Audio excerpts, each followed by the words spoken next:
Hello everyone, it's Moggle Frog and welcome back to Planet Zoo. Today we're going to be working on finishing up Maple Leaf Wildlife Park. All we have left to do is add some habitat animals and turn a decent sized profit. So let's go ahead and get right to it. So before we jumped into adding any new habitat species to the zoo, I wanted to try to finish up this area around the peafowls and grizzly bears a little bit more. Also ran into some difficulties with the peafowls escaping, even though I'm pretty sure I checked that last time. Oh well. I always have issues with peafowls. They are crafty little animals in this game.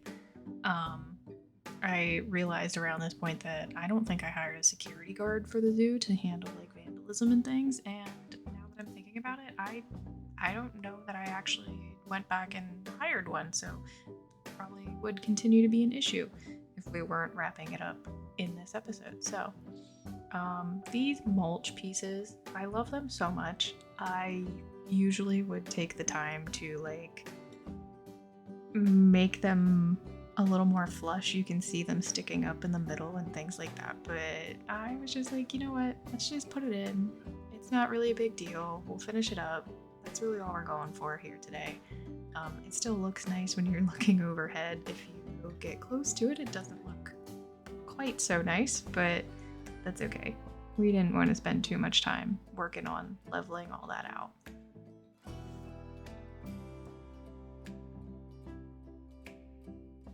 So I did decide to do just the smallest little bit of guest area up here.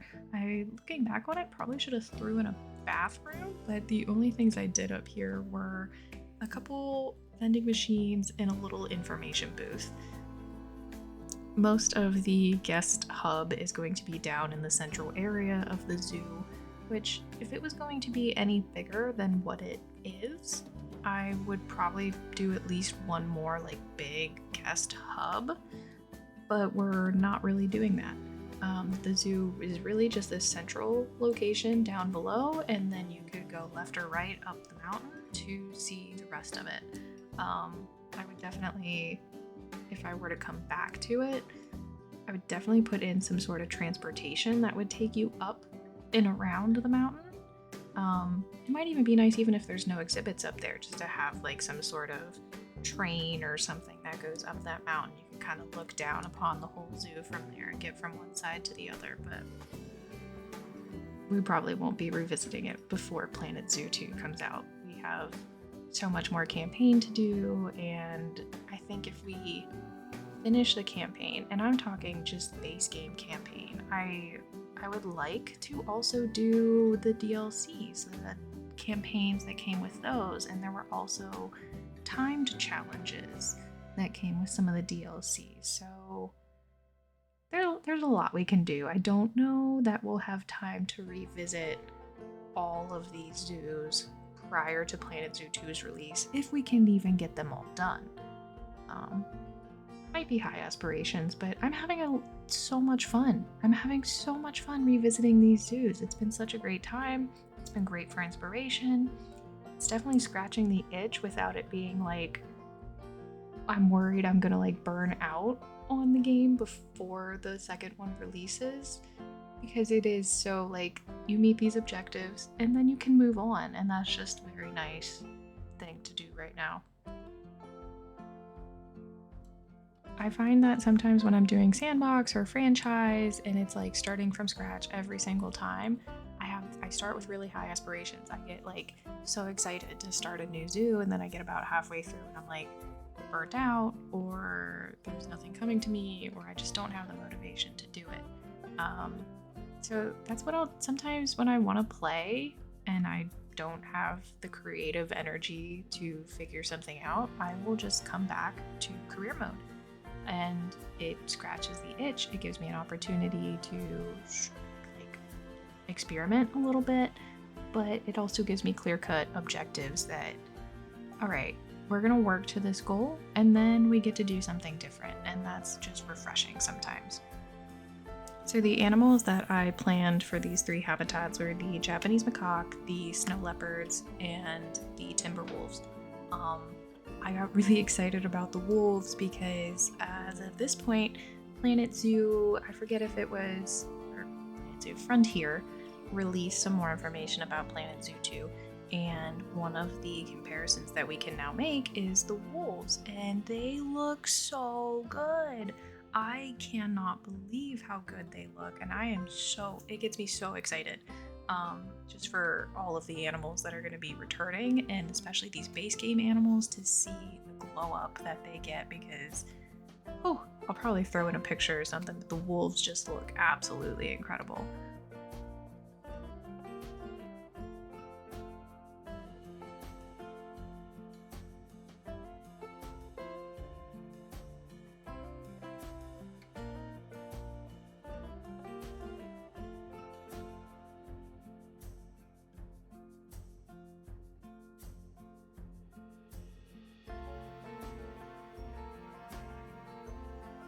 It was about this time in the game that I realized I was having a money problem.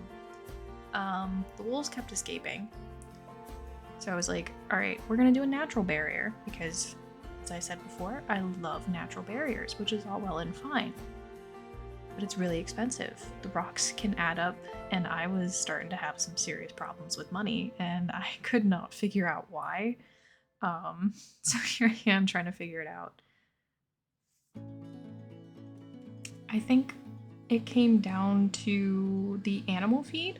Animal feed can get very expensive if you are not secure in your funds and you improve their food, especially. It gets pretty costly. So I think I did have to end up, and I don't know where it pops up. I did eventually, I think, turn down the food cost for some animals, unfortunately. I felt pretty bad doing that, degrading their food quality, but it's like, if we go bankrupt, what are we gonna do? So I also spent some time after I saved those, after I saved the blueprints from the park in Madagascar for the climbing frames and didn't even use them. This would have been the perfect opportunity to use them, but instead here I am building a custom climbing frame for the macaque, and it is what it is. It doesn't turn out horrible, but I do add some more work to it later when I realize they need some increased habitat shelter. So I spent some time doing that. Obviously there's a little building right next to their habitat here that will be a guest area eventually, another just like very small little thing. Unlike the one near the bears, I did include a bathroom in this one, but we're still like, yeah, we fired some people. The finances at this point, I really don't know what happened. We were doing so good. My only guess is that when I brought in the bears, maybe their food was really pricey, or the butterflies maybe. I can't imagine it cost that much to feed butterflies, but trying to remember exactly what I figured out in the moment to now, I don't remember. But I did end up getting a solid income from selling butterfly babies, so that ended up working out eventually, but it does go on for quite a while that finances are a problem. I was pretty worried about it for a little bit there. Oh, and then of course our bison needed refreshed. I mean, we are on year, I think, at this point, 20 something in the zoo, so the bison were getting pretty old. It was time. They had a nice retirement. Unfortunately, one of them did pass away. But they all lived very happy, healthy lives, and now they have a couple generations that will continue in the zoo and carry on their legacy for the duration of however long it takes us to finish this gold star, of course.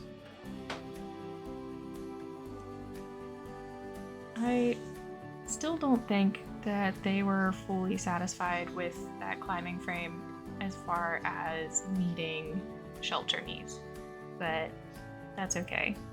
We were just trying to get ourselves situated and mostly get the animals mostly happy. I had a lot of issues with the macaques. They were constantly getting sick. I probably should have given them a bigger space. It's okay, like it meets their requirements that they need, but it was just too small. And I think I made the staff areas too far away from their habitat, so it took keepers a while to get there, which just resulted in the habitat getting dirty and it becoming a disease risk pretty often. There was quite a few of them in there. They have a pretty high social need. I want to say it's like 8 minimum. So there's just a lot. They need more space and they need a more consistent keeper. So we'll have to keep that stuff in mind as we progress through the campaign and really making sure a lot of that stuff is like taken care of from the beginning, just so it doesn't become an issue later like it did here. So here I decided to do a little walkway for the snow leopards. I don't remember if climbing is actually part of their requirements. It would make sense to me that it is, but I can't actually say off the top of my head without going and looking. We can't edit the terrain, so I thought, why not try to do something interesting with it? I also realized at this point that I should probably have a vet clinic a little bit closer, so I did add another one. I don't know that it's actually much closer, but it did seem to mitigate the problem I was having with disease at least a little bit. It took me longer than I'd like to admit that I could just send those animals to quarantine and that they would get fixed up without continuing to stay in the habitat and make the others sick. So eventually we figure that out, but we also really became dependent on these butterflies for income. So you'll see that happens a few times, but I think I'll probably let the speed build run. We will slow down once we get the gold star to see what Bernie says, and then we will finish out by finishing up the habitats and putting final touches on the zoo before we do a zoo tour. I'll see you in a couple minutes.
when I tasked you with building a zoo, I gave you some pretty ambitious targets to hit. But wouldn't you know it, you hit them all anyway. I think it's high time we dropped that apprentice from your title, huh? And to be candid, I'm particularly glad you hit the profit target, as I paid way over the odds for the land.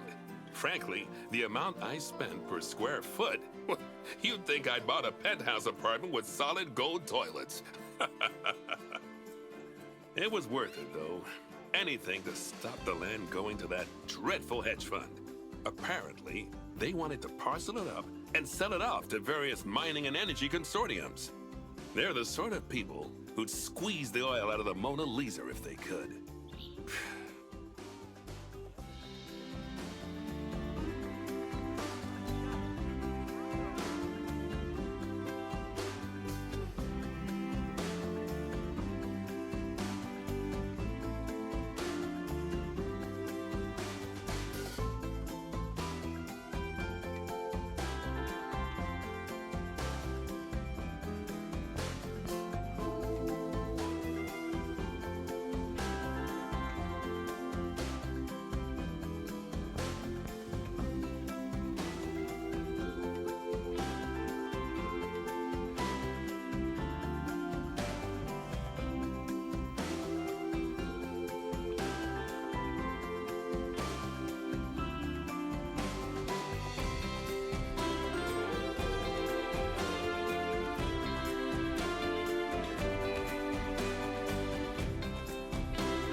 All right, so we are officially done with Maple Leaf Wildlife Park. So we're gonna do a very, very quick zoo tour, beginning with our tortoises, who I believe may be the only animal that I remembered to do education boards for. Oh well. We'll come up to our peafowl and butterfly house. It is very crowded over here, which I'm not surprised. A walkthrough exhibit they're going to be super interested in. Wish we were coming through here when there is a peafowl actually sitting in the house. I did not know they could do that, which is so very cool. Next stop is our grizzlies. We're going to ignore the roughness of that mulch there and simply come up to our raised viewing platform. Beautiful. What was that in the water? Oh, I thought that was a grizzly cub. So if we were going to spend more time in this zoo, I most likely would do some sort of transportation that loops the whole way around. It's not super efficient to have a park layout. Oh, I did do education for the bison. I bet I did it for the first 3 animals and then forgot for the rest of them. But anyway, it's not super efficient to have a park that doesn't kind of use loops or any form of transportation, because then you have to just turn around and backtrack through the park, and that's not great for your guest, but it's a relatively small park, so it's not a huge deal in this case. I don't believe they were particularly complaining about anything, especially not transportation. But in all fairness, I was paying next to 0 attention to guest needs in this park. I was very just focused on just building. I had a lot of fun with this park, and I think that's the most important part. When I'm playing like Sandbox, I get so hung up on every little detail and wanting everything to be so perfect that I think focusing more on the simplicity, but still making it look nice, but not getting so focused on those little details is going to be really, really refreshing. And the career mode is the perfect place to do that, because we're always mixing it up. We get to experience new environments, try different things. So overall, yeah, I like this park. I quite enjoyed myself, and I hope you did too.